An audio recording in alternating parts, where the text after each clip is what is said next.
Selamat pagi, Bapak dosen dan teman-teman dan semua yang menonton video ini.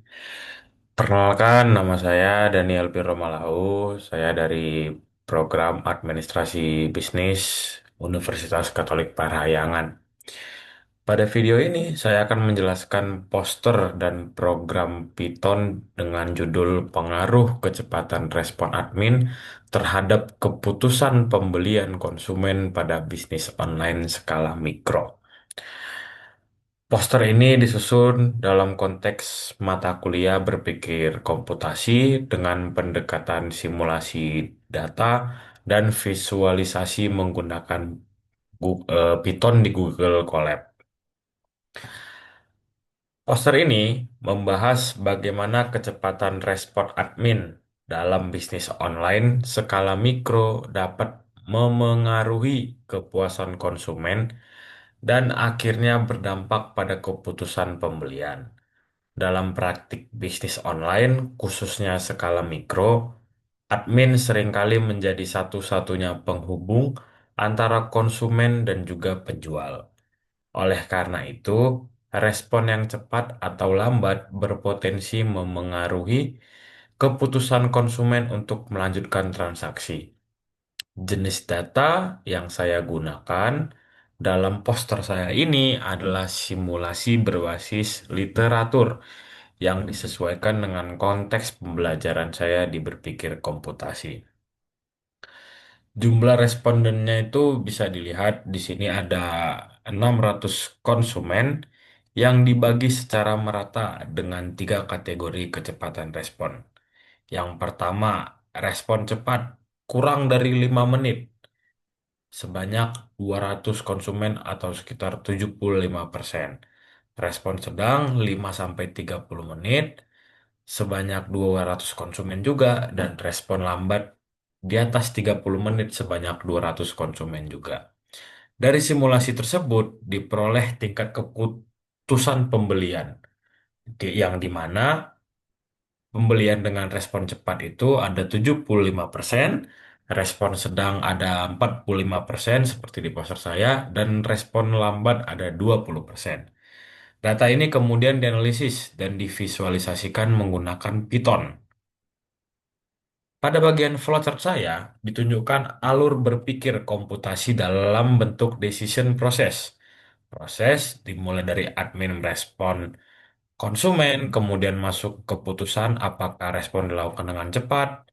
Jika yes, maka kepuasan konsumen meningkat dan berujung pada keputusan pembelian. Dan jika no, yang mencakup respon sedang dan lambat, maka kepuasan konsumen menurun dan berdampak pada keputusan pembelian yang lebih rendah. Flowchart ini mempresentasikan logika if-else yang merupakan konsep dasar dalam berpikir komputasi dan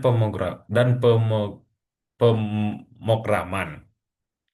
Selanjutnya, saya akan menjelaskan program Python yang digunakan atau dijalankan melalui Google Colab, yang dimana di sini sebentar.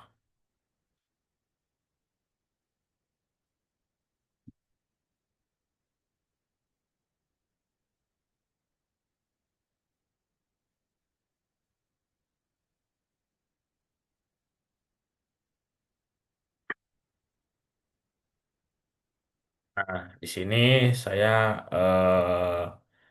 mempunyai Google Colab yang dimana program dijalankan dengan mengeksekusi seluruh sel kode pada Google Colab. Library yang saya gunakan adalah Pandas untuk pengolahan data dan Matplotlib untuk visualisasi grafik. Lalu untuk input data, data dimasukkan secara manual dalam bentuk list sesuai dengan data simulasi pada poster, yaitu kategori kecepatan seperti di sini, cepat, sedang, dan lambat. Persentasenya juga tertera di sini ada 75%, 45%, dan juga 20%. Tidak ada input dari pengguna karena data sudah ditentukan sebagai data simulasi penelitian. Lalu untuk proses kode pada bagian pemrosesan program, membuat struktur data menggunakan data frame, mengelompokkan data berdasarkan kategori kecepatan respon, mengolah nilai persentase untuk ditampilkan dalam grafik. Lalu untuk output program, output dari program adalah grafik batang yang menunjukkan antara hubungan kecepatan respon admin dan persentase keputusan pembelian konsumen. Lalu grafik ini itu identik dengan grafik yang ditampilkan pada poster saya. Poster saya tadi sebentar. Nah, kita kembali lagi ke poster saya. Nah, berdasarkan hasil analisis, dapat saya simpulkan bahwa kecepatan respon admin berpengaruh signifikan terhadap keputusan pembelian konsumen. Respon yang cepat meningkatkan peluang terjadinya transaksi. Pendekatan berpikir komputasi membantu memetakan permasalahan bisnis secara sistematis dan terstruktur. Dengan demikian, penggunaan pemrograman sederhana seperti Python dapat membantu saya sendiri, mahasiswa administrasi bisnis, dalam menganalisis dan memvisualisasikan masalah bisnis secara lebih objektif. Demikian penjelasan saya mengenai poster saya, demo program yang saya buat. Terima kasih atas waktunya. Saya Pirlo Malau. Sekian dan terima kasih.